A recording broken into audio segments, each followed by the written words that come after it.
सहनाववतु सहनौ भुनक्तु सह वीर्यं करवावहै तेजस्विनावधीतमस्तु मा विद्विषावहै। ॐ शान्ति शान्ति शान्तिः। समस्तजनकल्याणे निरतं करुणामयं नमामि चिन्मयं देवं सद्गुरुं ब्रह्मविद्वरम्।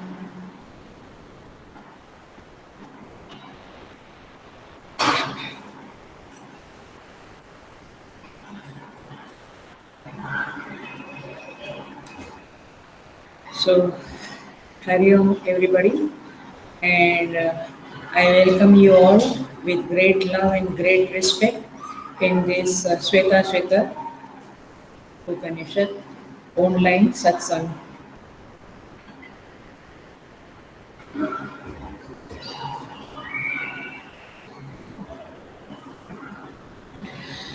Okay.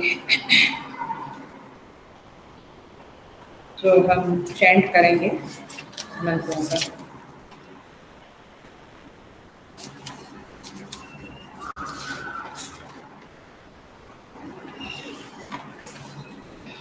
हरि ओम ब्रह्मवादिनो वदन्ति किं कारणं ब्रह्म कुतस्म जाता जीवामकेन क्वच सम्प्रतिष्ठा अधिष्ठिता केन सुखेतरेषु वर्तामहे ब्रह्मविदो व्यवस्थाम्। कालस्वभावो नियतिर्यदृच्छा भूतानि योनि पुरुष इति चिन्त्या संयोगैषां न तु आत्मभावात् आत्माप्यनीश सुखदुःखहेतोः। ते ध्यानयोगानुगता अपश्यन् देवात्मशक्तिं स्वगुणैर्निगूढाम् यकारणानि निखिलानि तानि कालात्मयुक्तान्यतिष्ठतीकः। तमेकनेमिं त्रिवृतं षोडशान्तं शताधारं विंशतिप्रत्यराभिः अष्टकैः षड्भिर्विश्वरूपैकपाशं त्रिमार्गभेदं द्विनिमित्तैकमोहम्। पञ्चस्रोतोऽहं पञ्चयोन्युग्रवक्रां पञ्चप्राणोर्मिं पञ्चबुद्ध्यादिमूलां पञ्चावर्तां पञ्चदुःखोपवेगां पञ्चाशद्भेदां पञ्चपर्वामधीमः। आज का श्लोक। सर्वा जीवे सर्वसंस्थे बृहन्ते अस्मिन् हंसो भ्राम्यते ब्रह्मचक्रे पृथक् आत्मानं प्रेरितारं च मत्वा जुष्टस्ततस्तेनामृतत्वमेति।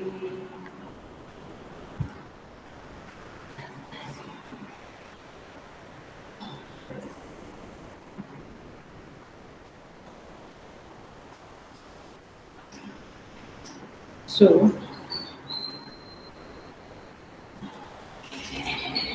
हमने पीछे के क्लास में देखा कैसे ब्रह्मवादी लोग, सगुण ब्रह्मवादी लोग इस जगत के मूल का चिंतन करते हैं। वे ध्यान योग में अनुगत हो जाते हैं और ध्यान योग के द्वारा उन्हें ये जगत का मूल मालूम पड़ता है। उस संदर्भ में वे ब्रह्म चक्र का वर्णन करते हैं जो हमने प्रीवियस क्लास में किया था, और संसार नदी का भी वर्णन करते हैं। तो इस तरह से ये संसार रूपी नदी जो है और ब्रह्म चक्र जो है अथवा संसार चक्र जो है, उस दोनों का वर्णन जो है, जरा ध्यान रखना ना, क्योंकि मैं फाउंडेशन बना रही हूँ। वह कार्य कारण रूप ब्रह्म का वर्णन है। जो चक्र का वर्णन किया और संसार नदी का वर्णन किया, वह दोनों कार्य कारण रूप प्रपंच सहित कार्य कारण रूप ब्रह्म का वर्णन हुआ।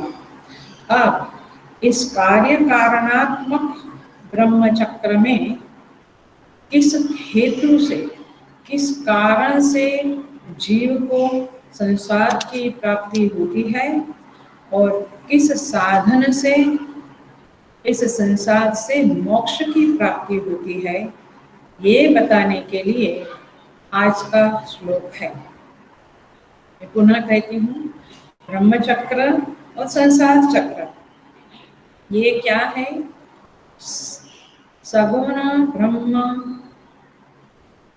जो माया सहित है, कार्य कारण प्रपंच सहित है, वह चक्र में से कैसे बंधन होता है, उस चक्र में कैसे हम जाते हैं और कैसे उससे मुक्ति मिलती है इस संसार चक्र से, यह बात आज के मंत्र में कही जाने वाली है। Are you very clear?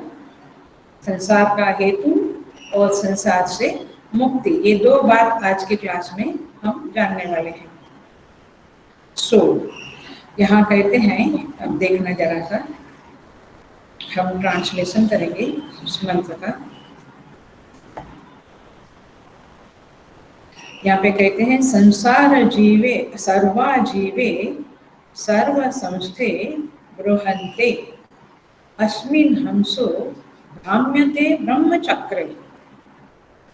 कहते हैं सर्वा जीवे अर्थात कि सबकी आजीविका रूप माने ये संसार, ये भोग भूमि, सर्व संस्थे माने सारे जीव जहाँ निवास करते हैं। अगेन ये संसार चक्र का वर्णन है, ब्रह्म चक्र का वर्णन है, जहाँ सारे जीव को भोग मिलता है, आजीविका मिलती है। सर्व संस्थे माने प्रलय स्थान अथवा तो निवास स्थान, जहाँ पे जीवों को आश्रय मिलता है। ऐसे इस अस्मिन् माने इस बृहन्ते ब्रह्मचक्रे, विशाल ब्रह्म चक्र में, विस्तृत ब्रह्म चक्र में हंसः भ्राम्यते, ये मुख्य वाक्य है। हंसः भ्राम्यते माने हंस माने जीव, यह जीव जीवात्मा, भ्राम्यते माने घुमाया जाता है, यह जीवात्मा घुमाया जाता है। तो यह संसार चक्र में जो सबकी भोग भूमि है, जो सबका निवास स्थान है, उसमें ये जीवात्मा को, ये जीव को घुमाया जाता है, भ्रमाया जाता है। ये दो लाइन पूरी हुई। आगे कहते हैं, पृथक आत्मानं प्रेरितारं च मत्वा। पृथक माने अलग अलग, आत्मानं माने स्वयं को, प्रेरितारं माने जो प्रेरित करता है उस परमात्मा को, स्वयं को और परमात्मा को पृथक मत्वा, अलग अलग मानकर, अलग अलग मानकर, जुष्टः, ये तीसरी लाइन हुई, जुष्टः, जुष्टः माने सेवित होना, ततः, ततः माने बाद में, तेन जुष्टः, ये जरा ट्रिकी शब्द है लेकिन हम समझेंगे। उसके बाद में जब उसके द्वारा अभिन्न रूप से सेवित होता है, अथवा कहो कि उस परमात्मा के द्वारा यह जीवात्मा जब स्वीकृत होता है, परमात्मा के द्वारा यह जीवात्मा जब स्वीकृत होता है, तब अमृतत्व एति, तब वह अमृतत्व को प्राप्त होता है। Very clear? यदि पहले क्या होता है, पृथक आत्मानं प्रेरितारं च मत्वा, पहले वह जीव अपने को और अपने मालिक परमात्मा को भिन्न भिन्न समझता है। आई थिंक हम लोग ऐसा ही समझते हैं, राइट? मैं अलग, मेरा भगवान अलग। तो प्रेरितारं और आत्मानं पृथक मत्वा, अलग अलग मानकर, बाद में क्या है, तेन जुष्टः, बाद में जब वो परमात्मा का सेवन करता है, भजन करता है, आराधना करता है, उपासना करता है, तब वह परमात्मा से स्वीकृत हो जाता है। और वह जब स्वीकृत हो जाता है तो वो अमृतत्व की प्राप्ति करता है, अर्थात मोक्ष की प्राप्ति करता है। तो इस तरह से यह मंत्र का ट्रांसलेशन हुआ। हम जाएंगे अभी मंत्र की गहराई में जाएंगे। देखिए, सो वेरी क्लियर हो गया। भगवान से अपने को अलग माना तो संसार में गए, और भगवान से अपने को एक माना, अनन्यता हो गई, तो मोक्ष की प्राप्ति है। वेरी सिंपल हेतु यहाँ पे इतना कहो कि एंगल्फ हो जावे, एकदम से पच जावे, डाइजेस्ट हो जावे, इस तरह से यहाँ पे कहा गया है। बिल्कुल अच्छी तरह से कहा है कि जब तक आपने भेदभाव ना मानी तुम में और भगवान में, अथवा तो तुम में और जगत के जीवों में, पदार्थों में, तब तक तुम्हारे अंदर संसार है, तब तक संसार में घूमना पड़ेगा। और जब तुमने उनमें अनन्यता मानी तब तुम्हें मोक्ष की प्राप्ति हो जाएगी। Very simple and very digesting. आप देखेंगे इसका मुख्य वाक्य जो है इस मंत्र का वह यह है, हंसः भ्राम्यते। ये हंस है, ये जीवात्मा है, ये संसार में घुमाया जाता है, भ्रमाया जाता है, ये मुख्य वाक्य है। तो हम उसको एक बार देखते हैं कि हंसः भ्राम्यते शब्द का क्या अर्थ है। हंस शब्द का अर्थ है हंति गच्छति इति हंसः। हंति गच्छति इति हंसः। गच्छति शब्द का अर्थ है, माने हंस की ये धातु के द्वारा व्युत्पत्ति है, हंति गच्छति इति हंसः। गच्छति शब्द को पहले लेते हैं, फिर हंति शब्द को देखेंगे। जिसे गमन की अनुभूति हो रही है वह हंस है, राइट। हम सबको गमन की अनुभूति होती है। गच्छति माने गमन, जिसे गमन की अनुभूति होती है वह हंस है। तो जिसे गमन की अनुभूति नहीं होती है उसे परमहंस कहते हैं। प्लीज रिमेम्बर दिस, परमहंस शब्द का भी आपको अंडरस्टैंडिंग मिल जाएगा। जिसे गमन की अनुभूति होती वह हंस है, जिसे गमन की अनुभूति नहीं होती, गमनागमन की अनुभूति नहीं होती, वह परमहंस कहलाते हैं। और भी देखो, जिसके हाथ में दंड नहीं होता है, जिन्होंने दंड धारण नहीं किया है उसे भी परमहंस कहते हैं। और जिन्होंने दंड धारण किया है उनको दंडी स्वामी कहते हैं।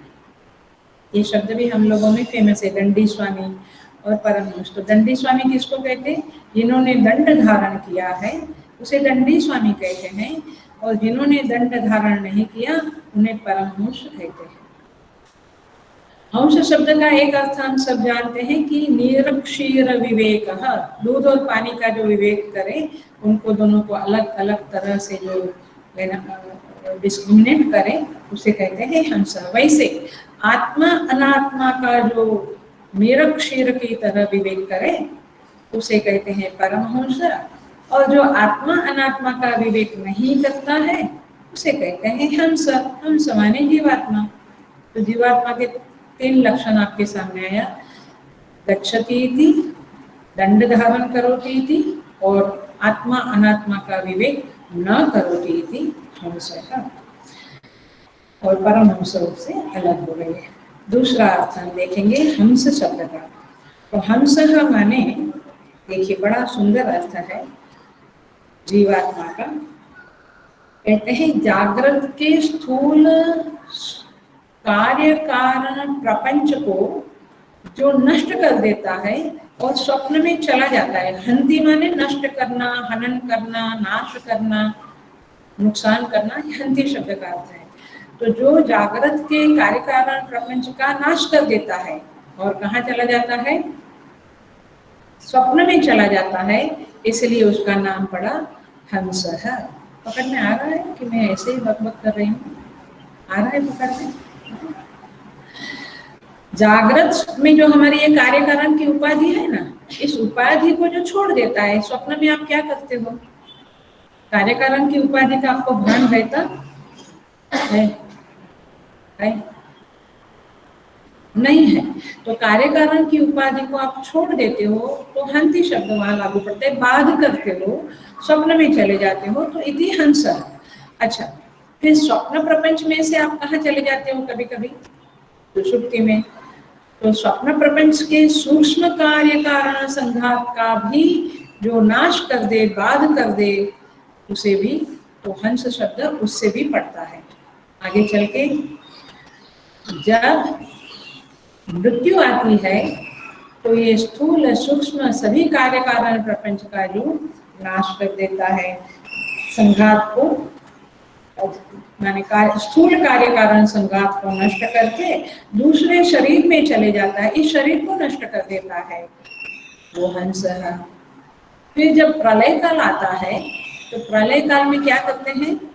प्रलय काल में सभी कर्मों को बीज रूप में रखकर, माने उसकी स्थूलता को नष्ट करके, सब प्रारब्धों को नष्ट करके वह माया विशिष्ट चेतन में बैठ जाता है। तो इसीलिए भी हंति शब्द है, हंस शब्द है। और अंत में जब ज्ञान प्राप्त करता है तो अज्ञान का नाश कर देता है, इसीलिए उसका नाम पड़ा हंसः। समझ में आया? तो इस तरह से हंस शब्द का अर्थ है। तो मुख्य वाक्य क्या बना? हंसः भ्राम्यते। अब देखो, भ्राम्यते शब्द का अर्थ भाष्य खोलिएगा आप लोग। वैसे भी मुझे लगता है कि सबके पास भाष्य आ गया होगा और सब भाष्य से जुड़ गए होंगे। अभी तक छठा मंत्र चल रहा है अपना। तो भाष्य में देखो कैसा लिखा है। मंत्र के नीचे, थोड़ा नीचे जाइए भाष्य के अंदर, बिगनिंग की 5-6 लाइन के बाद कहते हैं वो भ्रमता रहता है, अर्थात अनात्मभूत देहादि आत्मान मन्यमानः। अनात्मभूत देहादि को आत्मा मानता है, जो अनात्मा है उसको आत्मा मानता है। और फिर क्या? सूर नर तिर्यगादि भेद भिन्न नाना योनिषु, फिर देवता, मनुष्य, तिर्यक आदि योनियों में भ्रमण करता है। इसलिए क्या कहा गया? ये हंसः भ्राम्यते। इस प्रकार भ्रमण करता हुआ, भाष्यकार कैसा लिखते हैं देखो, एवं भ्राम्यमानः परिवर्तित इत्यर्थः। इस प्रकार भ्रमण करता हुआ सब ओर भटकता रहता है, इसीलिए उसको हंसः भ्राम्यते ब्रह्मचक्रे ऐसा कह दिया ऋषि ने, उस ब्रह्मवादी लोगों ने। बड़ा सिंपल मंत्र है, बहुत सिंपल मंत्र है। अब कहते हैं कि वो क्यों ब्रह्मचक्र में घूमता है? तो देखो उसके बाद के पैराग्राफ में भाष्यकार कहते हैं केन हेतुना नाना योनिषु परिवर्तते। किस हेतु से नाना योनियों में वो परिभ्रमण करता है? ये दूसरों की बात नहीं चल रही है, हमारी ही बात चल रही है। नहीं तो आप सोचेंगे कोई हंस होगा, उसकी स्टोरी चल रही है, ऐसा नहीं है। ये हंस माने जीवात्मा, माने हमारी बात चल रही है कि हम नाना योनियों में घूमते रहते हैं। तो देखिए वेरी सिंपल बात है। या तो मैं नाना योनियों में घूमना पसंद करूँ, आराम से घूमा करूँ, और यदि मुझे घूमना नहीं है, ऐसा मेरा संकल्प है, तो मैं उस हेतु को जान लूँ कि क्यों मैं घूमता हूँ, क्यों हमें घुमाया जा रहा है। तो उस हेतु को जानकर उसे जीवन में उतार कर फिर योनियों के भ्रमण से मुक्त हो जाना है। Very simple. सो कहते हैं किस कारण से अनेकों योनियों में घूमता है? तो कहते हैं पृथक आत्मान प्रेरितारं च मत्वा, स्वयं को और अन्य को, माने भगवान, माने देवता को, ईश्वर को, अथवा अनेक योनियों, अनेक जीवों को, अन्य जीवों को भिन्न रूप से मानता है। इसलिए तात्पर्य यहाँ पे लिखते हैं अन्य असौ अन्यो अहम अस्मि, यह अन्य है और मैं अन्य हूँ। ये भेद भावना जब तक रहेगी तब तक हमें योनियों में घूमना पड़ेगा।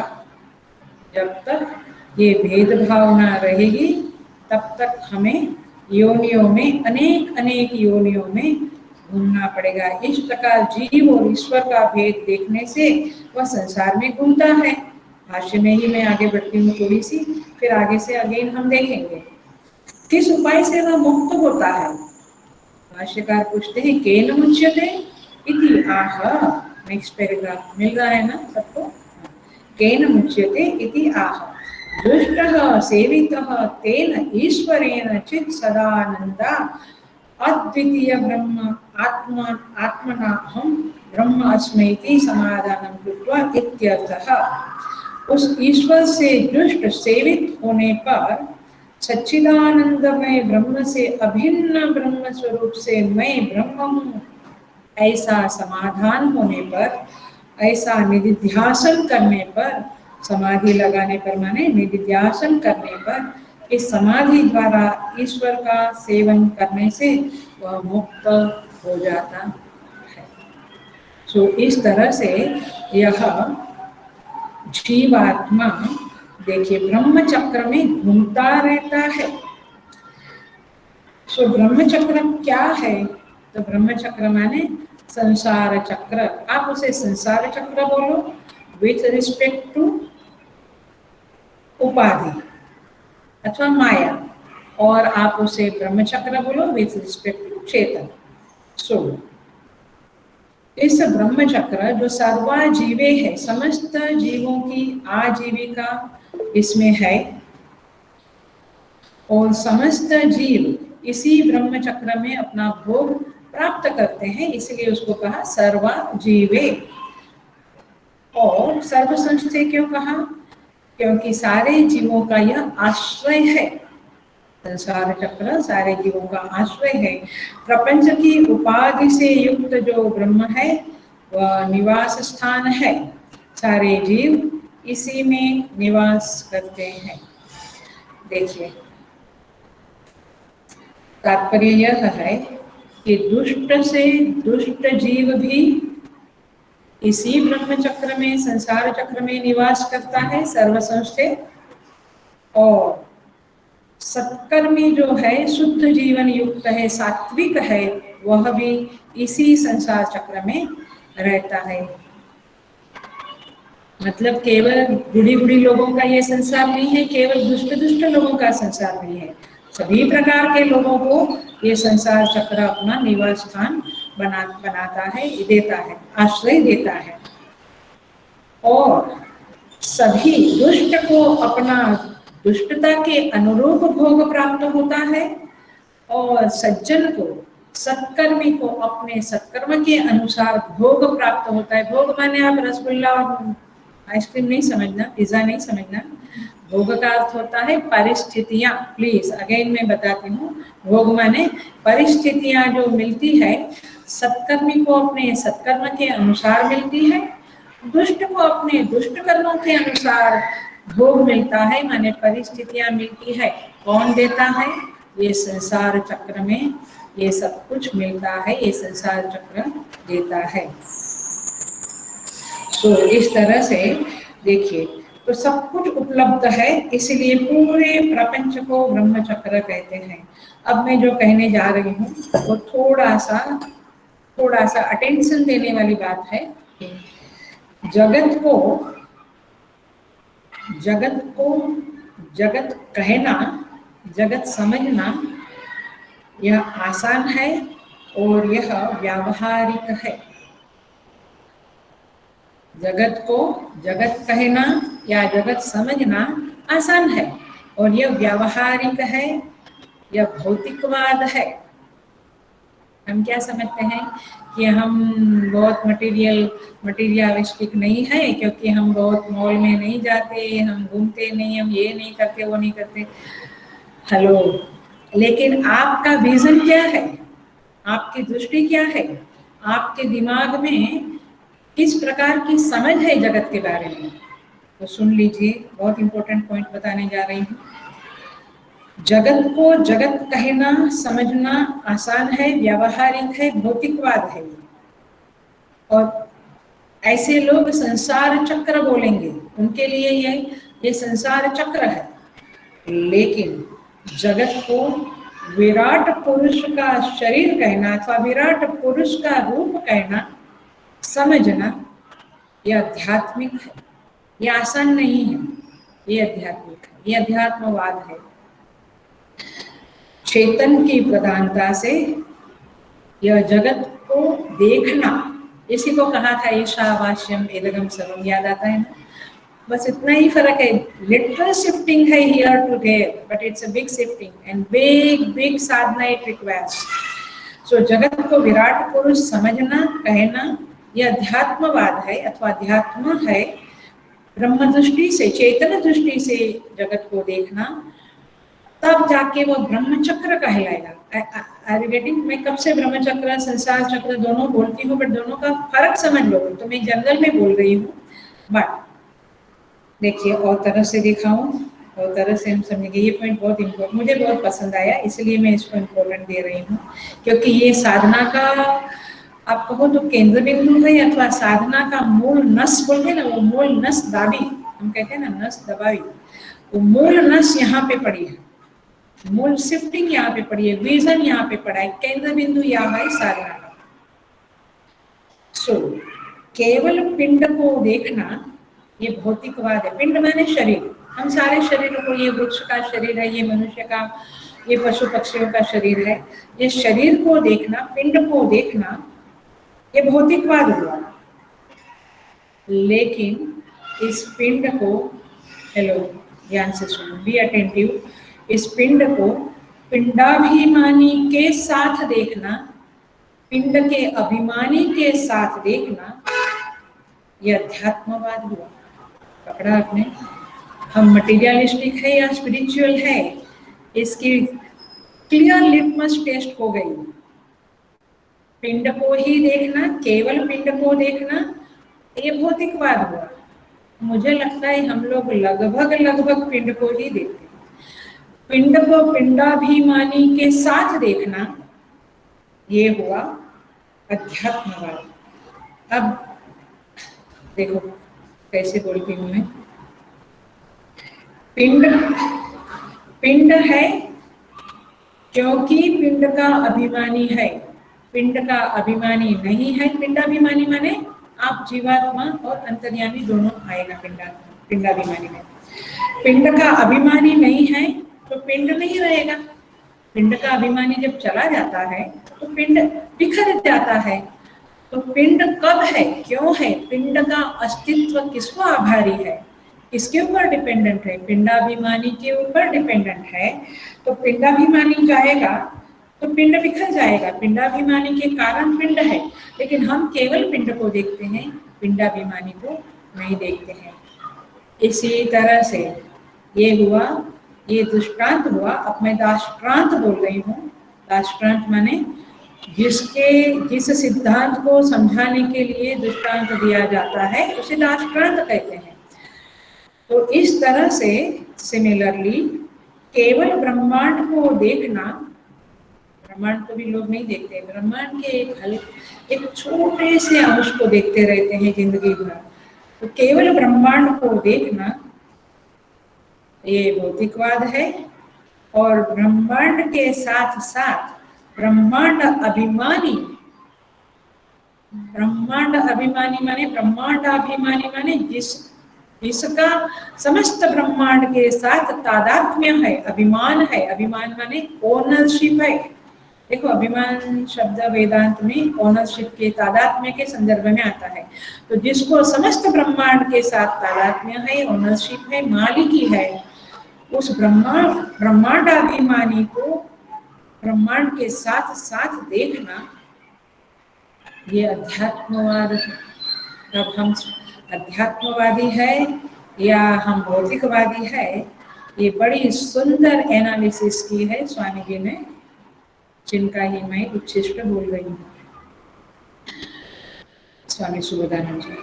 सो इस तरह से ब्रह्मांड, तो कई लोग ब्रह्मांड को मानते हैं लेकिन ब्रह्मांड अभिमानी को नहीं मानते हैं। वो तो मटेरियलिस्टिक ही है, लेकिन मानना भी ब्रह्मांड अभिमानी को और ब्रह्मांड अभिमानी को हर क्षण देखना। जब जब मैं, मेरा फेवरेट वाक्य है, वृक्ष को देखो और उसको भी देखो, वैसे ब्रह्मांड को देखो और ब्रह्मांड अभिमानी को भी देखो उसके मालिक को भी, जिसके कारण यह ब्रह्मांड टिका हुआ है, जिसके कारण ब्रह्मांड को सत्ता मिली है, ब्रह्मांड में ज्ञान, ब्रह्मांड जाना जाता है, जाहिर होता है, और जिसके कारण ब्रह्मांड में आनंद की एक अंश मात्रा है, उस अंश मात्रा में ही हम लोग आनंद में जी रहे हैं, उस आनंद की एक मात्रा को लेकर ही हम बड़े आनंद में जी रहे हैं। तो उस ब्रह्मांडाभिमानी को भी देखना, यह है अध्यात्मवाद। तो यहाँ पे क्या कहते हैं, संसार चक्र एंड ब्रह्म चक्र, तो ख्याल में आया अभी? आप संसार चक्र भी मान सकते हो, ब्रह्म चक्र भी मान सकते हो, लेकिन depending upon how your vision is, आपका विजन केवल पिंड को देखना है तो भौतिकवादी, पिंडाभिमानी के साथ पिंड को देखना है तो अध्यात्मवादी। ब्रह्मांड एंड ब्रह्मांडाभिमानी, ये शब्द बहुत इंपॉर्टेंट है, और यही सच्चाई है, यही सच्चाई है। ये ब्रह्मांड, उस ब्रह्मांड का, ऐसा कहते हैं स्वामी जी बहुत बार कि ब्रह्मांड अनाथ नहीं है, ये जगत अनाथ नहीं है। इसका मतलब हम लोग अनाथ नहीं है, ये जगत का कोई नाथ है जिसको इस जगत के साथ तादात्म्य है, जिसकी मालिकी में ये जगत आता है। इसलिए ऐसा जबरदस्त इंफ्रास्ट्रक्चर वाला यह जगत है। तो ये ब्रह्मचक्र शब्द का अर्थ मैंने थोड़ा सा टच किया, आप इसको अच्छे से चिंतन कीजिए, मालूम पड़ेगा। जहाँ पे ये दोनों शब्द भी बड़े इंपॉर्टेंट है, सर्वाजीवे सर्व संस्थे, यही हम लोगों को निवास मिलता है और यही हम लोगों को आजीविका मिलती है, माने भोग मिलता है, परिस्थितियां मिलती है, जीने के लिए सहारा मिलता है। ऐसे इस ब्रह्मांड में, ब्रह्मचक्र में हम रहते हैं। अब हम क्यों घुमाए जाते हैं? क्योंकि पृथक आत्मानं प्रेरितारं च मत्वा, क्या कहते हैं, स्वयं को और परमेश्वर को अलग अलग मानने से, मैं और जगत अलग, मैं और भगवान अलग, ऐसा जब तक मानते रहेंगे, भेद दृष्टि जब तक रहेगी, भेद भाव रहेगा, तब तक आप इस संसार से मुक्त नहीं हो सकते हैं। लेकिन जब आप संसार के साथ, माने संसार के मालिक के साथ अनन्य भाव से जुड़ जाओगे, तब आपको मुक्ति मिलेगी। देखिए, इसका अर्थ ये है, पृथक शब्द को मैं हल्का सा टच कर रही हूँ, आप देखना। जो शास्त्रीय पद्धति से जिन्हें प्रवचन सुनने की भी आदत है, सोचने की भी आदत है और प्रवचन करने की भी आदत है, वे बहुत एंजॉय करेंगे इस तरह के प्रवचन को, क्योंकि यहाँ पे एक एक शब्द को हम समझ रहे हैं गहराई में और कनेक्शन समझ रहे हैं। ये ऐसे जनरल की तरह नहीं जा रहा है, इसलिए पृथक शब्द को देखना कैसे हम समझेंगे। मैं अपने को और अपने भगवान को या संसार को पृथक मानता हूँ, अलग अलग मानता हूँ। तो क्या है उसका अर्थ? पहला शब्द, पहला अंडरस्टैंडिंग तो यह है कि उस भगवान से मैं दूरी बना के रखा है। कैसे समझेंगे? भगवान ने जो धर्मशास्त्र बनाया है, जो संविधान बनाया है, जो डूज एंड डोंट्स, ये क्या बोलेंगे उसको, ये करना चाहिए, ये नहीं करना चाहिए, विधि निषेध जो बनाए हैं उसको हम फॉलो नहीं करेंगे तो हम दूरी बनाई है भगवान से। और याद तो ये एक दूरी है। फिर भगवान को जीवन में महसूस ही ना करना और फिर उससे विमुख हो जाना, माने उसकी तरफ नजर ही ना जावे हमारी। इसलिए मुझे लगता है कि हमारे संस्कृति में रोज सुबह उठ के मंदिर जाना था। आजकल लोग क्या कहते हैं, सब कुछ अंदर ही है। वाह वाह, सब कुछ अंदर ही है, वेरी गुड। सो क्या कहते हैं, महसूस ना होना, परमात्मा का एहसास ना होना, विमुख हो जाना और फिर भूल जाना, माने पृथक होना, माने दूर हो जाना, उनके नीति नियमों से, उनके विधि निषेधों से दूर होना, उनकी याद से दूर हो जाना, भूल जाना, उनको एहसास न होना। कभी कभी एहसास होता है कि भगवान ये बम्बई में तो बहुत है, माने महाराष्ट्र में स्वामी समर्थ का जो मंदिर होता है ना, मैं एग्जाम्पल दे रही हूँ, मुझे बड़ा अच्छा लगता है। वहाँ पे आप जाएंगे ना तो वहाँ पे एक पाटिया लगा रहता है, जहाँ पे क्या लिखा रहता है, भिऊ नकोस मी तुझा पाठीसी आहे, माने तू डरना नहीं, मैं तेरे पीछे हूँ। तो पीछे है का मतलब है कि हमें भी कभी कभी ऐसा महसूस होता है कि भगवान मेरे पीछे है, मेरे आसपास कहीं तो मैं उसको महसूस करता हूँ। आई थिंक मेडिटेशन में हमारे में से कई लोगों को ये एहसास होता है कि मेरे इष्ट देवता मेरे पास है, मेरे मंदिर में विराजमान है। मंदिर में माने घर के पूजा घर में भी, और हमारे जैसे आश्रमों में रहने वालों को आश्रम के मंदिर में विराजमान है, ऐसा उसका एहसास होता है, केवल मूर्ति है ऐसा नहीं। कभी कभी लगता है इनका वरद हस्त मेरे ऊपर है, ऐसा बोलते हैं ना, भगवान का वरद हस्त माझ्यावर आहे, त्यांची कृपा दृष्टि माझ्यावर आहे, उनकी कृपा दृष्टि मेरे ऊपर है, ऐसा हम बोलते हैं। इसका ही अर्थ है सम्मुखता है। यदि ऐसा महसूस नहीं होता है तो विमुखता है। तो ये हुआ आपका सम्मुखता, विमुखता का भक्ति के संदर्भ में अंडरस्टैंडिंग।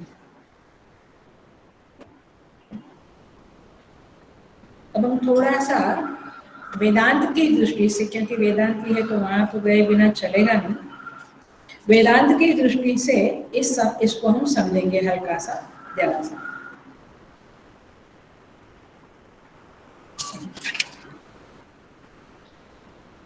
तो भगवान को याद करना, सम्मुख होना, एहसास होना, ये पहले भाव की अनन्यता होगी, फिर वेदांत के मुताबिक अस्तित्व की अनन्यता होगी। कैसे देखें? देखिए यहाँ पे कहते हैं कि जैसे महाकाश है और घटाकाश है, यह हमें पता है। तो महाकाश स्थानीय कौन है? परमात्मा। और घटाकाश स्थानीय कौन है? जीवात्मा।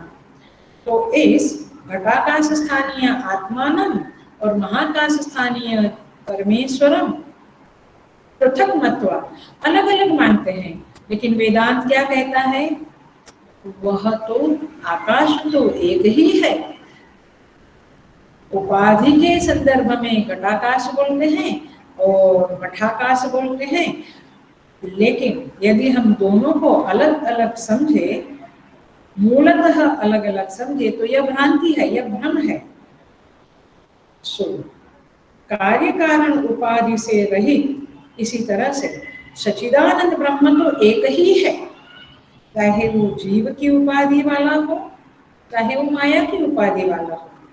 तो इस तरह से यदि हम अलग अलग मानते हैं तो यह संसार का हेतु बनता है। आपको घुमाया जाएगा, आपको योनियों में घूमना पड़ेगा, ऐसी समझ को लेकर। इसको वेदांत में कैसे समझाते हैं? यद्यपि प्रतीति काल में प्रतिबिंब बिंब से भिन्न नहीं है। प्रतीति काल माने जब मैं प्रतिबिंब को देखता हूँ तभी भी ये प्रतिबिंब जो है वो बिंब से अलग है नहीं है। प्रतिबिंब बिंब ही है, अलग नहीं है। लेकिन क्या मानता है? यदि अलग मानता है तो वह क्या है? भेद दर्शन है। ब्राह्मण ने थोड़ी सी पिया तो नशे में वो कहने लगा, अरे रे मैं शुद्ध हो गया, मैं शुद्ध हो गया। लेकिन उस नशे काल में भी, नशा काल में भी जब वो भान भूला है तब भी वो ब्राह्मण ही है। केवल क्या?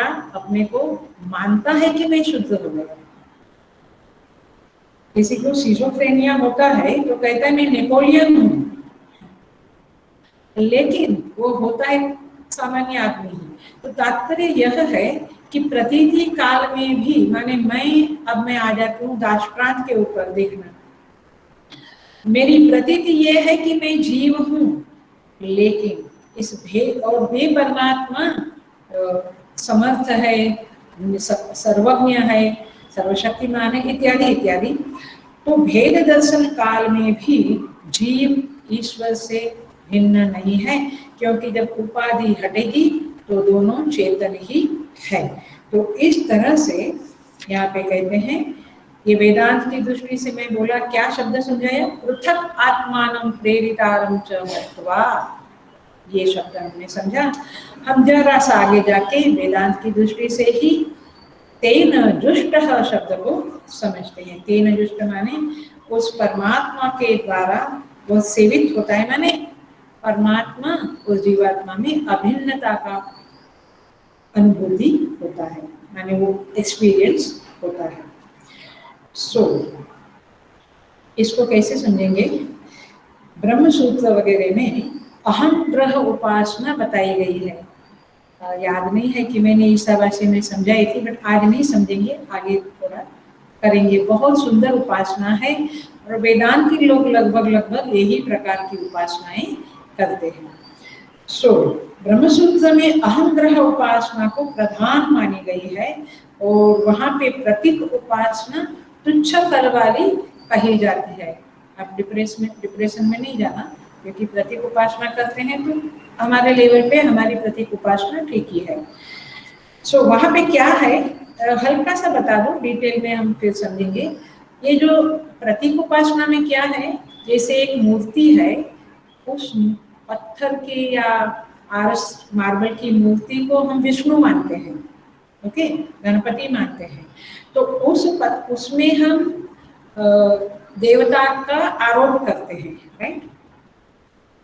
उसी तरह से ये अहम अहम करके जो स्फुरित होता है, उपदेश सार में कहा है, अहम अहम करके जो स्फुरित होता है हमारे अंदर, होता है ना, I am fine, I am bad, I am not fine, I am very low, I am very high, I am great, I am not great, etcetera. वो जो अहम स्फुरित होता है, उस अहम में ब्रह्म का आरोप करना, उस माने वेदांतियों की साधना में और कुछ बाहर जरूरत ही नहीं है। अहम में अहम ग्रह माने अहम को पकड़ के ब्रह्म का आराधन करना, जैसे मूर्ति को पकड़कर विष्णु का आराधन करना, वैसे अहम को पकड़कर, माने ये थोड़ी इंटरनल साधना है अथवा कोई सूक्ष्म साधना है, ब्रह्म का आराधन करना, माने ब्रह्म का चिंतन करना, ब्रह्मोपासना करना, ये अहम ग्रह उपासना है। वहां पे कैसे होता है, वहां पे जो मन, जो साधना का सहारा है वो है शांतम शिवम अद्वैतम आनंदम अद्वितीयम ब्रह्म अहम अस्मि। इस तरह से मैं शिव हूँ, शांत हूँ, अद्वैत हूँ, अद्वितीय हूँ, आनंद हूँ, ये साधना होती है। हम दिवस भर में क्या सोचते हैं अपने बारे में, मी असा आहे, मी तसा आहे, मी छान आहे, तसं एवढं वाईट माणूस नहीं मी। लेकिन यहाँ पे क्या साधना है वेदांत की, मैं हल्का सा टच देती हूँ कि हम कहाँ खड़े हैं। फिर भी हमें ये ऋषि मुनियों की वजह से, गुरुजनों की वजह से और स्पेशली पूज्य गुरुदेव स्वामी चिन्मयानंद जी के कारण ये सब कुछ मिला है, तो हम उसका सदुपयोग करें। ये सब हमें मालूम पड़ा, नहीं तो कहाँ मालूम पड़ता है ये सब कुछ। उत्तरकाशी और कैलाश आश्रम माने हरिद्वार ऋषिकेश में कौन जाएगा और वहाँ कहाँ हम सब सत्संग करेंगे। तो ये घर बैठे मिल रहा है और अभी तो ऑनलाइन मिल रहा है। पता नहीं आप लोग एकदम अटेंशन से कर रहे हो या बीच में उठ कर सुन रहे हो, पता नहीं। लिखना कभी कि आप कैसे सुन रहे हो, वेरी सिंसियरली, क्योंकि क्लास में आते हैं तो फिर और कुछ करना ही नहीं होता है, केवल मेरा मुंह देखना है और मेरे बातों को सुनना है और थोड़ा अपना दिमाग चलाना होता है। क्योंकि मैं चालू क्लास में फिजिकली जब क्लास होता है तो पूछती रहती हूँ, ज़्यादा पूछती रहती हूँ, और यहाँ पे मैं अकेली बोलती रहती हूँ। सो देखो, तो इस तरह के चिंतन से ब्रह्म एव इदम सर्वम ईशावास्यम इदगम सर्वम, ये सब चिंतन करने से कैसे ये है, ये चिंतन जो है वो है तेन जुष्ट शब्द का अर्थ हम समझ रहे हैं। तेन जुष्ट माने उस परमात्मा का सेवन करना, जैसे औषधि का सेवन करते हैं वैसे उस परमात्मा का सेवन कैसे करना। मैं शिव हूँ, शांतम मनोबुद्धि अहंकार चित्तानि नाहं शिवोम शिवोम वाला जो चिंतन है वो तेन जुष्ट शब्द का अंडरस्टैंडिंग है, वो उपासना है, माने वेदांत की उपासना है। तो यहाँ पे कहते हैं जैसे पैर इत्यादि दबाने से या शरीर को दबाया तो शरीर का तक कष्ट दूर होता है, दूर होता है। उस तरह से यहाँ पे जब इस तरह का चिंतन होता है तो ब्रह्म की परोक्षता दूर होती है। ब्रह्म बहुत दूर बैठा है, कोई तो है, ये परोक्षता जो हमारे अंदर है वह दूर होती है। और द्वितीयता जो है वो दूर होती है, क्योंकि वो अन्य है, द्वितीय, द्वितीय माने दूसरा है, ये द्वितीयता भी दूर होती है।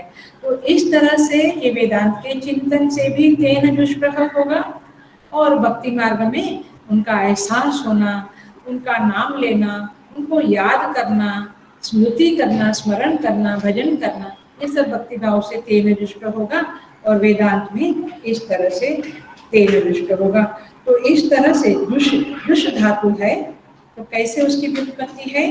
दुषी प्रीति सेवन, प्रीति सेवन योग धातु इन दोनों अर्थों को बताता है। माने एक तो यह है सेवन करना और दूसरा है प्रीति माने आनंद। तो आनंद का आविर्भाव ही ईश्वर की प्रसन्नता का सूचक है अथवा सूचन है। तो इस तरह से प्रीति सेवन योग, ये जुषी शब्द का अर्थ है, जुष्ट शब्द का अर्थ है। तो जब जब हम उनका सेवन करते हैं वेदांत की दृष्टि से या भक्ति दृष्टि से, तो तेन जुष्ट, तो इस तरह से जुष्ट होकर क्या कहते हैं, कैसे कहते हैं? तेन जुष्ट अमृतत्वमेति, तो फिर हम अमृतत्व को प्राप्त करते हैं। अमृतत्व को प्राप्त करना माने विमुच्य, कहते हैं विमुक्तश्च विमुच्यते, हम मुक्त ही है। जैसे ब्राह्मण ब्राह्मण ही है बट वो समझ बैठा है कि शुद्ध है, वैसे हम समझ बैठे हैं कि हम बंधन में है, बट गलत फहमी जो है उसको, जैसे कांटे से कांटे को निकालना, तो उसको इस तरह से समझकर प्राप्त जो प्राप्त है उसी की प्राप्ति इस तरह से यहाँ पे की जाती है। देखिए उसको थोड़ा सा करके, क्योंकि संतोष नहीं हो रहा है मुझे, इसलिए थोड़ा सा और देखेंगे इसी शब्द को। पृथक आत्मानं मत्वा, अब थोड़ा सा वेदांतिक एनालिसिस है, ध्यान से समझना पड़ेगा, वैसे इजी है। जीवात्मा और परमात्मा में भेद नहीं है, हम भेद मानते हैं इसलिए संसार चक्र में घूमते हैं। तो ये भेद किसके कारण दिखता है? आखिर में मुझे दिखता है भेद, तो किसके कारण दिखता है? तो आइए हम जरा सा देखते हैं। तो ये भेद उपस्थित करने वाला जो है वह है जीवात्मा और परमात्मा के उपाधि के धर्म। उपाधि के धर्म जो होते हैं वो क्या है? भेद दृष्टि देता है हमें। और प्रॉब्लम क्या है कि उपाधि के साथ मैं तादात्म्य करता हूँ, इसलिए उपाधि का धर्म क्या करेगा? मुझे भेद दिखाएगा। उपाधि से मैंने ये शरीर मन बुद्धि ये उपाधि है, उसे तादात्म्य नहीं किया तो मैं अपने को शुद्ध ब्रह्म माने मान सकता हूँ, सच्चिदानंद ब्रह्म मान सकता हूँ, परंतु मैं उपाधि के धर्म से आक्रांत हूँ। बड़ा प्यारा शब्द है, आक्रांत हूँ। सो इसलिए मैं अपने को अल्पज्ञ, अल्प शक्ति, परतंत्र, जन्म मरण वाला मानता हूँ और परमात्मा को सर्वज्ञ, सर्वशक्तिमान, स्वतंत्र, अजन्मा मानता हूँ। तो केवल चेतन जो है वो न जीव है न ईश्वर है, लेकिन उपाधि विशिष्ट चेतन जो है वह जीव बनता है और उपाधि विशिष्ट चेतन परमात्मा कहलाता है। तो कौन सी उपाधि? तो माया की उपाधि वाला जो है, माया की उपाधि सहित जो है वह है ईश्वर, और अंतःकरण की उपाधि सहित जो है वह है जीव। अंतःकरण की माने अविद्यायुक्त अंतःकरण की उपाधि वाला जो है वह जीव कहलाता है।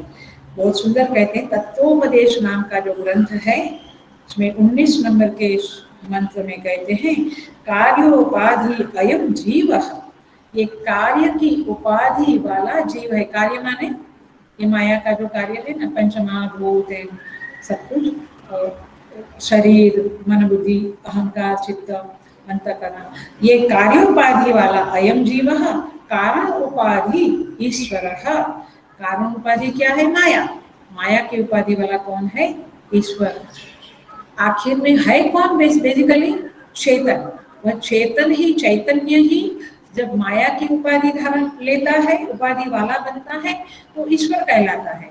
और अंतःकरण की उपाधि, देहादि की उपाधि वाला बनता है, कार्योपाधि वाला, तो जीव कहलाता है। सती देहादि उपाधो स्यात् जीवः। देहादि उपाधि से जीव, तस्य नियामकः ईश्वर शक्ति उपाधि तत्वात्। कहते हैं शक्ति की उपाधि से, शक्ति माने माया शक्ति की उपाधि से युक्त जो नियामक है वह ईश्वर है। नियम्य जीव है। हम सब नियम्य है। हमको लगता है हम, हमारे ऊपर कोई है नहीं, मेरे को कोई कुछ कह नहीं सकता। हाँ, ऊपर वाला बैठा है, जो कह नहीं सकता वो कर देता है।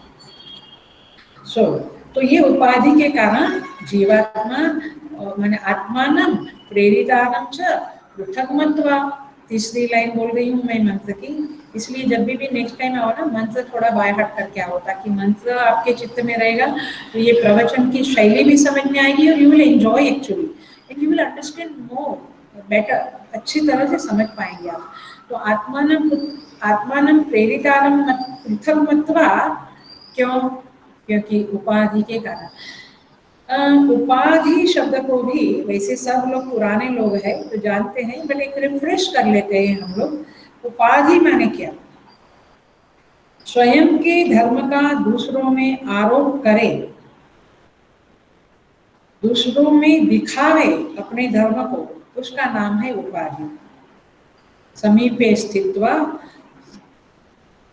स्वयं के धर्म को आरोपित जो करता है, पास में रहकर स्वयं के धर्म को जो आरोपित करता है, वह है उपाधि। जैसे एग्जाम्पल देते हैं, पुराने एग्जाम्पल है, सबको पता है। जैसे एक स्फटिक के पास लाल पुष्प रखा है, तो स्फटिक लाल दिखता है, लाल हो जाता है? लाल दिखता है, तो क्या हुआ? उपाधि ने अपने धर्मों को जो उपहित है उसके ऊपर आरोपित किया, लेकिन उपहित उससे अछूता है। याद रखना, ये वेदांत चल रहा है, अछूता है। उपहित को उपाधि स्पर्श नहीं कर पाती है, केवल आभास होता है उसका। जैसे दूसरा एग्जाम्पल, जैसे लोहे का गोला है, अग्नि में डाला, तो अग्नि का जो प्रकाश का धर्म है और उष्णता का धर्म है, वो लोहे के गोले में लग गया। लोहे का गोला कैसा दिखने लगा? प्रकाशमान, गरम। वो किसी को टच करे तो प्रकाशमान, और माने अग्नि माने प्रकाश और अग्नि, ये दोनों, उष्णता, ये दोनों धर्म उसके अंदर आ गया। वास्तव में नहीं आता है, बट ऐसा लगता है। सो उपाधि शब्द का उसी तरह से ये चेतन के साथ जब कार्योपाधि लगती है तो उसका नाम पड़ जाता है जीवात्मा। जैसे स्फटिक में लाल कलर दिखता है तो रेड स्फटिक, लाल स्फटिक, ऐसा हम बोलते हैं, वास्तव में नहीं होता है क्योंकि। इसी तरह से जीव की उपाधि से उपहित होने पर उस चेतन का नाम पड़ता है जीवात्मा, और माया की उपाधि से उपहित होने पर उस चेतन का नाम पड़ता है ईश्वर अथवा परमेश्वर, परमात्मा। तो माया आभासेन जीव ईशो करोति, तो इस तरह से ये जीव और ईश्वर, ये दो नाम पड़ते हैं, और हम उसमें भेद कर बैठते हैं क्योंकि हम अज्ञानी हैं। हमें ये भेद दर्शन का जन्मों जन्म से, अनादि काल से ये भेद दृष्टि हमारे अंदर इंजेक्ट हो गई है। तो इसीलिए ये भेद दृष्टि को ज्ञान के द्वारा हम हटावे। क्या ज्ञान है? उपाधि का बाध करो और उपहित को देखो, पिंड का बाध करो, पिंडाभिमानी को देखो। देखिए, इसका अंडरस्टैंडिंग जरा सा सुपर है, ये बहुत सुपर है, बहुत क्या बोलेंगे, एकदम हिटिंग बात बता रही हूँ। जैसे रज्जु में सर्प दिखता है, फिर भी रज्जु सर्प बन नहीं जाती है। ऐसे चेतन में जीवात्मा का आरोप होता है, जीवत्व का आरोप होता है, फिर भी चेतन जीवात्मा बन नहीं जाता है। इस तरह से ये जो चेतन है उसको ही जो देखे, उपाधि का बाध करके माने उसको इग्नोर करके, उसको हटाकर, उसको मिथ्या समझकर, एक्चुअली बाध करना माने मिथ्यात्व, माने मिथ्यात्व मानना, ये बाध करना है। तो इस तरह से ये जो बाध होता है तब क्या कहा जाएगा, तब तेन जुष्टः ततः, माने उसके द्वारा जुष्ट हो गया, सेवित हो गया, माने अनन्यता का भाव आ गया। और कहते हैं तेन अमृतत्व एक ही, तो फिर अमृतत्व की माने मोक्ष की प्राप्ति हो जाती है। तो जीवात्मा और परमात्मा का स्वरूप से अभेद है, उपाधि से भेद है।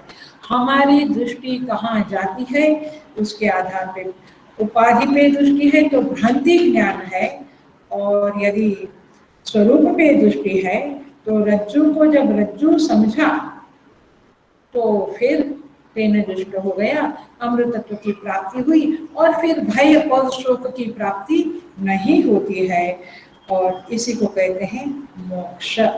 तो इस तरह से हम समझ रहे हैं, हमने समझा कि किस तरह से ये तेन दुष्ट होता है और किस तरह से पृथक आत्मानं प्रेरितारं च मत्वा होता है। थोड़ा सा 15 मिनट है, हम थोड़ा सा आगे के मंत्र में प्रवेश करते हैं। लेकिन ये बहुत सुंदर और बहुत इजी वे में प्रस्तुत हुआ है ये मंत्र। यदि आपको एक पकड़ आती है, आपकी एक दृष्टि बनती है, तो इस मंत्रों को इस तरह से समझने में आपको बहुत, क्या बोलेंगे, जैसे गुजराती में कहते हैं शीरा इजीली डाइजेस्टेबल हो जाता है, ऐसे क्या बोलते हैं उसको, एक गल्फ हो जाता है, वैसे ये मंत्र आराम से आपके चित्त में बैठ जाएंगे और उसकी साधना जीवन में होगी। कठिन नहीं है, थोड़ा सा समझ लेवे तो बस हो गया। आगे बढ़ जाते हैं थोड़ा सा, हम संबंध भाष्य की तरफ देख रहे हैं, आप लोग भी अपना संबंध भाष्य देखना। अब आगे का मंत्र जो है मैं 7:15 तक लूंगी एस पर अनाउंसमेंट। अब आगे का वर्णन है परब्रह्म की प्राप्ति से मुक्ति का वर्णन, थोड़ा गहराई में जा रहा है ये मंत्र। परब्रह्म की प्राप्ति से मुक्ति का वर्णन। अभी जो प्राप्ति थी वह सगुण ब्रह्म की प्राप्ति थी, और ये टाइटल जो है वो बताता है निर्गुण ब्रह्म। आपको लिखना है तो लिख लो कहीं साइड पे, क्योंकि नहीं तो आपको लगेगा कि ऐसे कैसे कहते हैं परब्रह्म की प्राप्ति से मुक्ति का वर्णन, पहले भी तो ब्रह्म चक्र की प्राप्ति से दुष्ट हुआ तो मुक्ति मिली। तो देखो यहाँ पे भाष्यकार कहते हैं ननु तम एक सप्रपंचम ब्रह्म प्रतिपादितम, माने ब्रह्म चक्र और संसार चक्र का जो वर्णन हुआ अथवा संसार नदी का जो वर्णन हुआ, वहां पे सप्रपंच ब्रह्म माने सगुण ब्रह्म, सापेक्ष ब्रह्म का वर्णन हुआ था। लेकिन अभी यहाँ जो वर्णन होने वाला है 7वें मंत्र में, वह निष्प्रपंच ब्रह्म का वर्णन होने वाला है। हेलो हेलो, ध्यान से पकड़ लेना इस वर्ड को। सो यहाँ पे अभी 7वें मंत्र में निष्प्रपंच ब्रह्म माने निर्गुण ब्रह्म, निराकार ब्रह्म, शुद्ध ब्रह्म, आप जो शब्द बोलो उसका वर्णन होने वाला है। तो भाष्यकार कहते हैं कि सप्रपंचम ब्रह्म प्रतिपादितम तथा च सति अहम ब्रह्म अस्मीति ब्रह्मात्मा प्रतिपत्तावपि सप्रपंचस्यैव ब्रह्मणः आत्मत्वेन अवगमात् तम तथा यथोपासते तदेव भवति। आप इसको अंडरलाइन करना है तो करो, ये हमारे ही लेवल के उपासकों का के लिए ये बड़ा इम्पोर्टेंट लाइन है, जो ब्रैकेट जो इन्वर्टेड कोमा में दिया है, तम तथा यथोपासते तदेव भवति। इतना अंडरलाइन करो। इति सप्रपंच ब्रह्म प्राप्तिरेव स्यात्। देखो हिंदी में मैं पढ़ती हूँ, क्या कहते हैं, तम एक नियमित इत्यादि वाक्य से प्रपंच युक्त ब्रह्म का प्रतिपादन किया गया। यस वी अंडरस्टूड, क्योंकि प्रपंच का भी वर्णन किया, याद आता है ना, पंच महाभूत, पंच ज्ञानेन्द्रिया, पंच कर्मेंद्रिया, सब कुछ बताया गया था, पंच ऊर्मी, प्राण ऊर्मी, भंवर, ये वो। तो ऐसी स्थिति में जब मैं ब्रह्म हूँ, इस प्रकार ब्रह्मात्म भाव की प्राप्ति होने पर भी प्रपंच युक्त ब्रह्म को ही आत्मस्वरूप से जाना जाएगा, क्योंकि आपने ब्रह्मचक्र माने ब्रह्मचक्र को समझा, अथवा मैं ब्रह्म हूँ, ये सब प्रपंच ब्रह्म से ही मैं ब्रह्म हूँ ऐसा समझा जाएगा। तो देखिए ये इंपॉर्टेंट वाक्य आया उपासना के संदर्भ में। तो उसकी जो जिस प्रकार उपासना करता है वैसा ही हो जाता है।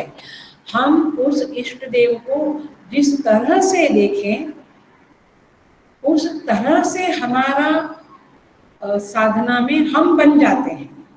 माने मैंने उसको निर्गुण ब्रह्म के रूप में देखा तो निर्गुण ब्रह्म, सगुण में देखा तो सगुण ब्रह्म। तो इस सिद्धांत के अनुसार सप्रपंच ब्रह्म की प्राप्ति होगी, और तब प्रपंच का त्याग न होने से मोक्ष की प्राप्ति नहीं होगी। तो आगे के मोक्ष जो है वो सायुज्य मुक्ति वगैरह वगैरह टाइप के मोक्ष है। इसलिए उससे अभिन्न रूप से सेवित होने पर अमरत्व प्राप्त करता है। पिछले मंत्र में कहा तेन दुष्टः अमृतत्वम एति।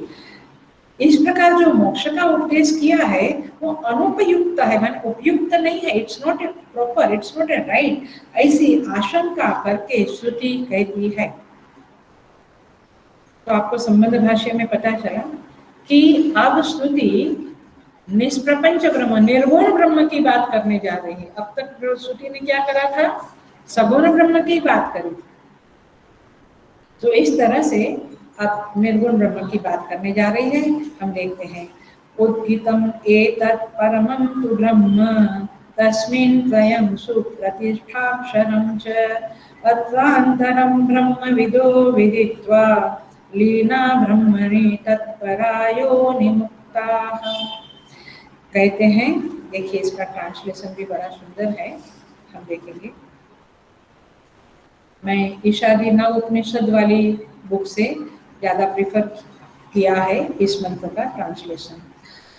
एतत् माने यह, उद्गीतम, उद्गीतम माने वर्णितम, वेद वर्णित परब्रह्म, परब्रह्म माने परम ब्रह्म, निर्गुण ब्रह्म ही सर्वश्रेष्ठ आश्रय है और अविनाशी है।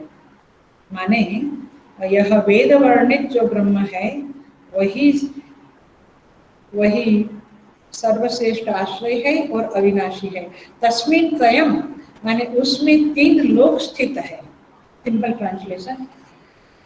अब ब्रह्मविदः तीसरी लाइन पे आ गई में, ब्रह्मविद माने वेद के तत्व को जानने वाले महापुरुष लोग, अत्र अंतरम, ईशादिन उपनिषद में ऐसा कहते हैं, अत्र अंतरम माने, अत्र माने इस हृदय में अंतर्यामी रूप से स्थित उस ब्रह्म को विदित्वा जानकर, इस जो ब्रह्मविद लोग हैं उस ब्रह्म को क्या सोच करते हैं, अपने हृदय में ही अंतर्यामी रूप से उसको जान लेते हैं और फिर तत्परा उसके परायण हो जाते हैं और उस पर ब्रह्म में लीन होकर लीना ब्रह्मणि तत्परा योनि मुक्ता, सदा के लिए जन्म मरण से मुक्त हो जाते हैं। सो हम देखते हैं थोड़ा सा, 10 मिनट और है। कहते हैं, देखिए ये बड़ा ही मैं केवल टच करती हूँ, अगले क्लास में फिर से थोड़ा सा देखना पड़ेगा, लेकिन हम जरा देखते हैं। वह ब्रह्म जो है, जो वेद वर्णित है, जिसको वेद ने वर्णन किया है, उस निर्गुण ब्रह्म का, उसमें तस्मिन् त्रयम् सुप्रतिष्ठा अक्षरम च, उसमें तीन लोक की सुप्रतिष्ठा है, शोभन प्रतिष्ठा है। अच्छी तरह से तीन लोग, तीन प्रतिष्ठित है। अब तीन शब्द का अर्थ अलग अलग टीकाकारों ने अलग अलग तरह से कहा है। Everything is fine.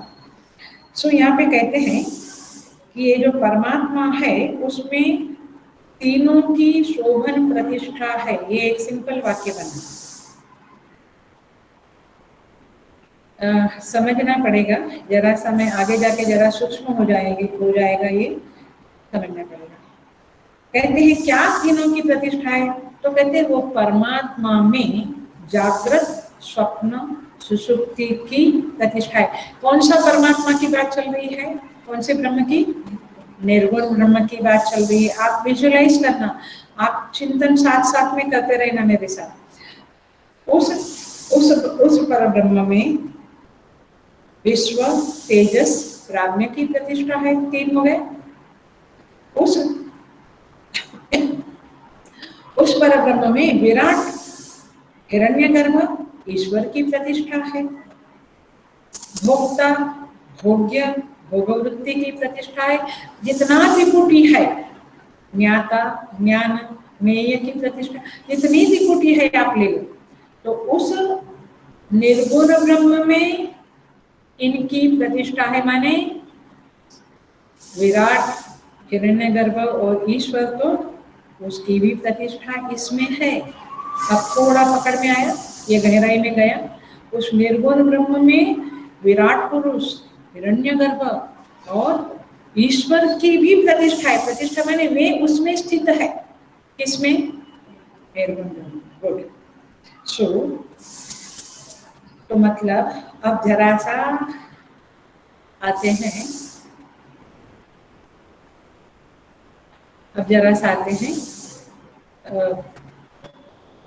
आप कहाँ स्थित हो? आपको क्या लगता है आप कहाँ स्थित हो? हम कहाँ स्थित है? हम तो शरीर में स्थित है, और हमारा शरीर तो अभी मंदिर में स्थित है, आश्रम में स्थित है। आप लोग यहाँ मंदिर में आश्रम में बैठे हो, है ना? तो ऐसा लगता है मुझे। हाँ, कोई कहते हैं नहीं नहीं, I am always revelling in my heart, मैं तो हमेशा हृदय में इमोशंस में निवास करता हूँ। कोई कहते हैं नहीं, मैं तो आई रेवल इन माई ब्रेन, मैं तो हमेशा इंटेलेक्ट में रेवल करता हूँ। तो मैं का जो अस्तित्व है, श्रुति माता कहती है वह कहाँ स्थित है? ब्रह्म में स्थित है। पकड़ा आपने? अब देखो, हम समझेंगे कि अच्छा ठीक है, मैं ब्रह्म में हूँ और मेरी भोग वृत्ति जो है ना वह भी ब्रह्म में है, लेकिन ये भोग्य पदार्थ तो मेरे बाहर है, वो भी ब्रह्म में है। हाँ, वो भी पर ब्रह्म में ही स्थित है। माने भोक्ता भोग वृत्ति और भोग्य पदार्थ, सब कुछ जिसको हम बाहर मानते हैं भोग्य पदार्थ को, वह भी उस पर ब्रह्म में ही स्थित है। तभी हमने थैंक्स कहा है कि प्रभु आपने हमें ठीक ठाक रखा है, हलक डोलक नहीं कराया। We are not shaken, thank you. अब देखो, इसका मैं एग्जाम्पल प्योर वेदांत का ही दूंगी, और वो टिपिकल एग्जाम्पल है। स्वप्न में सारा भोग, भोक्ता और भोग वृत्ति तीनों एक ही देश में है एक ही देश में है। स्वप्न में भोक्ता कहाँ है? मुझ में है। भोग वृत्ति मुझ में है और भोग सारे मुझ में है। तो ये मुझ में कौन है? ये मुझ में ही, इसको कहेंगे वेदांत की भाषा में स्वप्न दृष्टा में है। मैं वो भाषा बोलती हूँ, स्वप्न दृष्टा में स्वप्न पुरुष है, स्वप्न के भोग है और स्वप्न की भोग वृत्ति भी वही है। ये जैसे हम स्वप्न के एग्जाम्पल दृष्टांत में देखते हैं, ऐसे दाष्टांत में देखिए तो उस निर्गुण ब्रह्म में, परम ब्रह्म में ही यह सारा जगत, ये सब त्रिपुटी, जगत त्रिपुटी है, ये सारी त्रिपुटियां स्थित है, ऐसा यहाँ पे समझना पड़ेगा। और ऐसा जो समझ लेता है, अत्र अंतरम ब्रह्मविदः विदित्वा, उस ब्रह्म को इस तरह से अपने अंदर, उस निर्गुण ब्रह्म को जो जान लेता है, समझ लेता है, तो ऐसे ब्रह्मविद लोग कहते हैं लीना ब्रह्मणि तत्परा योनि मुक्ता, वे तत्पर हो जाते हैं, उस ब्रह्म में लीन हो जाते हैं और योनि मुक्त हो जाते हैं। तत्पर हो जाते हैं माने, जरा सा देख लेते हैं, तत्परा माने उसके परायण हो जाना, परम अयनम इति तत्परम अयनम इति तत्परा। परम अयनम, अयन माने निवास स्थान, रामायण, जहाँ राम का निवास है वो रामायण। ऐसे परम अयनम माने तत्पर, वो जो चित्त वृत्ति जहाँ निवास करती है, अभी तो कहाँ करती है, इस मोमेंट में सत्संग में करती है, बट बाद में किचन में, इसमें उसमें, न्यूज में, कोरोना में, हाँ कहाँ कहाँ निवास करती है। तो चित्त वृत्ति उस परमात्मा में परायण हो गई, निवास करने लगी, उसकी दीवानी हो गई। ऐसे जो लोग हैं वे तत्परा है। उसका विरोधी शब्द देके उसको और एम्फेसाइज करते हुए, माने उन लोगों की वृत्ति भोग परा नहीं है, इच्छा परा नहीं है। हमारी वृत्ति कभी इच्छा में चली जाती, कभी भोग में, कभी ज्ञान में। तो ये लोग है तत्परा, माने सापेक्ष ब्रह्म जिसकी चर्चा अंतर्यामी के रूप में हम करते हैं, उसका महसूस होना, उपदृष्टा अनुमंता च भक्ता भोक्ता महेश्वर, ऐसे परमात्मा का परमात्मेति चाप्युक्त देहेस्मिन् परमं परः, तो ऐसे परमात्मा का महसूस होने लगता है अंदर अपने हृदय में, तब वह परमात्मा के ऊपर कंबल नहीं होता है। कंबल तो जब हम उनको भूल जाते, केवल थोड़ी देर के लिए कभी कभी याद करते, तो कंबल वाले हैं हम, लेकिन तब पर्दा पतला हो जाता है, क्षीण हो जाता है, झीना झीना हो जाता है, और उसका दर्शन होने लगता है, उसका महसूस होने लगता है, एहसास होने लगता है। तो देखो, मैं एक वाक्य बोलती हूँ, उसके ऊपर मुझे बोलना ही है, क्योंकि थोड़ा चिंतन के लिए मसाला चाहिए आपको। तब केवल अंतःकरण ही नहीं मालूम पड़ता है, किंतु उसके साथ साथ वो पर्दा जो पतला हो गया, ट्रांसपेरेंट हो गया, तो अंतर्यामी भी मालूम पड़ने लगता है। आपको अच्छा लगा, माने कुछ अंदर लगा कि वाव, ऐसा लगा? मुझे तो बहुत लगता है, क्योंकि मैं तो उच्छिष्ट ही बोल रही हूँ। तो अंतःकरण के साथ साथ अंतर्यामी भी मालूम पड़ता है। माने अंतःकरण तो भी कई लोगों को मालूम नहीं पड़ता है। अंतःकरण मालूम पड़ना माने मुझ में अब जेलसी आई, मुझ में अब दया आई, मुझे अब क्रोध शुरू हुआ, मुझ में अब भक्ति की भावना शुरू हुई कि मैं भजन करूं, मुझ में जप करने की इच्छा उत्पन्न हुई। ये जो अंदर का हमें जो दिखने लगता है ना, तो अंतःकरण दिखा ऐसा है। लेकिन उस वृत्तियों के पीछे, मुझे अब आइसक्रीम खाने का मन हुआ, गर्मी शुरू हो गई, ये जो आता है अंदर, उसके पीछे उसको देखने वाला जो अंतर्यामी है, उस अंतर्यामी को भी जब हम, वो मुस्कुराता हुआ जब हम मालूम पड़ता है, उसको जब महसूस करते हैं, तब तत्परा शब्द के लायक बन जाते हैं, हम योग्य बन जाते हैं।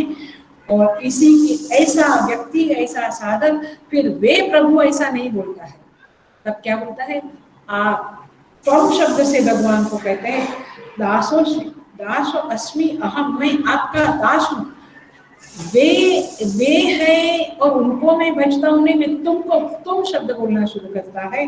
तुम्हारी कृपा, क्या बोलते हैं वो स्वामी तुलसीदास महाराज, तुम्हारी कृपा तुम ही रघुराई, जानत भगत भगत और चंदन। तो जब अंदर मालूम पड़ता है, तो ये स्थिति आती है। तो रूमी नाम के जो सूफी संत है, ये घर के बाहर निकलते हैं, शाम को चंद्रमा को देखते हैं, तो कहते हैं कि हे प्रभु, तूने आज अच्छा दरबार सजाया है। तो इस तरह से हर जगह वो झांकने लगता है, वो झांकने लगता है, और आप उसको देख लेते हो। अरे बेटी, वो झांकता नहीं तो आप उसको देख नहीं पाते, लेकिन वो झांकने कब लगा, जब आपने अंतःकरण का जो थिक कंबल था, जारा कंबल था, उसको हटाकर उसको ट्रांसपेरेंट और पतला बना दिया, तो वो झांकने लगा, अंदर से भी झांकने लगा, और बाहर व्यवस्था के रूप में ये जगत जो व्यवस्थित चल रहा है, उस व्यवस्था के पीछे भी वो व्यवस्थापक झांकने लगता है, और आप उसे देखने लगते हैं। पूज्य गुरुदेव कहते हैं कि जो देखता है ना, वो तो क्रोधी की जलती हुई दृष्टि में भी उसको देख लेता है। तो इस तरह से उसे महसूस करो, उसे एहसास, उसका ऐसा संरक्षण अपने साथ रखो, उसे कहते हैं तत्परा। आगे देखेंगे, बाकी कुछ शब्द या कुछ टच करेंगे अगले अगले क्लास में। Thank you. भगवान हमें इस तरह से उनका एहसास हर क्षण कराया करे, ऐसी सभी साधकों को, हम सबको ऐसी प्रार्थना करते हैं, दुआ मांगते हुए मैं इस प्रवचन का, इस उपनिषद के मंत्र में जो रमण करने है, जो आनंद है, उसको मैं विराम देती हूँ। और हरिओम। ओम पूर्णमदः पूर्णमिदं पूर्णात् पूर्णमुदच्यते पूर्णस्य पूर्णमादाय पूर्णमेवावशिष्यते। ओम शांति शांति शांति। हरि ओम। श्री गुरुभ्यो नमः। हरि ओम।